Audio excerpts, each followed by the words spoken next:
Shalom Bapak Ibu Saudara yang dikasihi oleh Yesus Kristus. Apa kabarnya pada pagi hari ini? Saya berharap kita semua sehat selalu dan kita akan melaksanakan aktivitas kita pada hari ini di hari Senin tanggal 22 September 2025. Tapi Bapak Ibu, sebelum kita memulai aktivitas kita, mari kita berdoa. Damai sejahtera Allah yang melampaui segala akal, kiranya memberkati hati dan pikiranmu sekalian dalam Kristus Yesus Tuhan kita. Amin. Bapak Ibu Saudara yang dikasihi oleh Yesus Kristus Tuhan kita, firman Tuhan pada hari Senin tanggal 22 September 2025 sebagai renungan kita bersama supaya kita dikuatkan oleh Tuhan dalam melaksanakan aktivitas kita. Tertulis dalam surat Paulus kepada jemaat Galatia, pasal yang ketiga, ayat yang ke-26. Demikian firman Tuhan. Sebab kamu semua adalah anak-anak Allah, karena iman di dalam Yesus Kristus. Sebab kamu semua adalah anak-anak Allah, karena iman di dalam Yesus Kristus. Bapak Ibu Saudara yang dikasihi oleh Yesus Kristus Tuhan kita, sangat luar biasa pernyataan Paulus ini kepada jemaat di Galatia. Satu pernyataan yang sangat-sangat membuat kita boleh bangga karena dia katakan kita semua termasuk Pak Pendeta adalah anak-anak Allah, ya, anak-anak Allah di dalam Yesus Kristus. Saudara-saudaraku, ini menjadi salah satu kepemilikan yang sah bagi kita dan kita memiliki identitas. Ya, identitas itu sama dengan kepemilikan. Bagaimanakah dengan identitas ini kita akan menjadi bagian daripada hubungan kita dengan Yesus Kristus. Sama seperti anak sekolah, kalau dia punya identitas di bajunya, orang akan tahu dia akan sekolah di mana. Nah, Bapak Ibu Saudara, identitas kita apa? Identitas kita adalah bahwa kita sudah bersama-sama dengan Kristus dengan kematiannya di kayu salib. Jadi dengan kematian Yesus di kayu salib, dan kayu salib itu menjadi lambang identitas kita bahwa kita adalah pengikut Kristus di tengah-tengah kehidupan kita di dunia ini. Oleh karena itu, kenapa Paulus katakan kepada jemaat Galatia?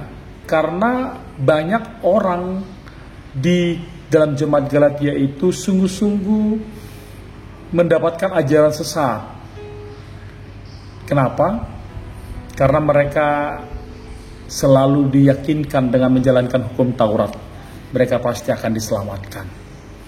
Tapi kita tahu bahwa kita manusia tidak akan mungkin sempurna untuk menjalankan hukum Taurat. Sedangkan hukum 10 pun, ya, hukum Taurat 10 pun kita tidak tahu 1 sampai 10 kita tidak menjalankan dengan baik. Tidak menjalankan dengan sempurna. Bahkan banyak sekali pelanggaran-pelanggaran yang kita lakukan dalam hidup ini. Makanya Paulus mencoba mengangkat anak-anak Tuhan bahwa ketika kamu boleh hidup di dalam Tuhan, ketika kamu boleh menjadi bagian daripada Yesus Kristus, maka kamu adalah ada anak-anak Allah. Makanya anak-anak Allah itu punya hak prerogatif yang istimewa, Bapak Ibu. Ya, punya hak istimewa yang luar biasa. Bagaimana seorang yang tidak ada apa-apanya kita diangkat, sama seperti seorang anak diangkat oleh seorang bapak dan menjadikannya menjadi anaknya. Dia pasti memiliki hak-hak yang luar biasa dalam hidupnya. Demikian kita. Makanya Paulus menegaskan kepada jemaat di Galatia bahwa kamu jangan hidup di dalam kehidupanmu yang lama, tetapi karena kamu sudah menjadi anak-anak Allah dengan imanmu, ya, bukan karena kekuatan, bukan karena pikiran, dengan imanmu di dalam Yesus Kristus Tuhan kita. Sungguh luar biasa Bapak Ibu Saudara. Untuk itu Yang pertama sekali firman ini mau mengajak kepada kita bangga. Kita harus bangga menjadi anak-anak Allah. Yang kedua, kita harus menjaga iman kita supaya iman kita terpelihara dengan sikap perbuatan kita di tengah-tengah kehidupan ini. Kita harus tunjukkan bahwa ketika kita memiliki identitas sebagai anak-anak Allah, maka perlihatkan sikapmu itu dalam kehidupanmu, dalam keseharianmu, dalam perkataanmu, dari tingkah lakumu, supaya kamu adalah kesegambaran Allah di tengah-tengah dunia ini. Sangat luar biasa ketika kita boleh menjadi kesegambaran dengan Allah di tengah-tengah dunia ini. Kita mau tunjukkan itu, bahwa kita adalah anak-anak Tuhan.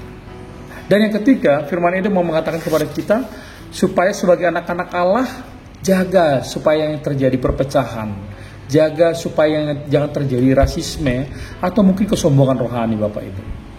Kadang-kadang banyak orang dalam Tuhan seolah-olah dia yang lebih dibenarkan daripada yang lain. Tidak. Semua kita adalah anak-anak Allah yang hidup beriman di dalam Yesus Kristus. Tidak ada kata minder ketika si A gereja di sana, si B gereja di sana, lalu seolah-olah mereka memiliki gereja yang berbeda. Oke, gerejanya berbeda, tapi seolah-olah Tuhan itu hanya berada di gereja A atau gereja B. Lalu kita mengatakan, wah, kayaknya Tuhan itu jauh daripada aku. Tidak. Dengan imanmu, kamu akan membangun hubunganmu dengan Tuhan dengan baik. Bahkan dengan gerejamu menjadi akar pertumbuhan imanmu, supaya kamu lebih tahu bahwa kita semua diangkat menjadi anak-anak Tuhan. Percayalah dan yakinkan dirimu bahwa hanya di dalam Yesus kamu boleh bertumbuh, di dalam Yesus kamu hidup, dan di dalam Yesus kamu memperoleh hak istimewa, tanggung jawab yang luar biasa, memiliki sikap yang jujur, bahkan yang setia kepada Dia. Selamat beraktivitas Bapak Ibu Saudara. Tuhan memberkati. Amin. Kami boleh menyatakan rasa syukur kami ya Tuhan, karena Engkau telah menjadikan kami menjadi anak-anak-Mu di dalam Yesus melalui iman kami. Peliharalah kami semuanya, biarlah dengan iman kami boleh bertumbuh, meyakini bahwa di dalam Tuhanlah ada keselamatan, di dalam Tuhanlah ada pengampunan, dan di dalam Tuhanlah kami benar-benar memperoleh hak istimewa sebagai anak-anak-Mu. Terima kasih Bapa di sorga. Dalam Kristus Yesus kami berdoa dan mengucap syukur kepadamu. Kasih karunia Tuhan kita Yesus Kristus, pengasihan Allah Bapa dan persekutuan dengan Roh Kudus kiranya memberkati kamu sekalian. Amin.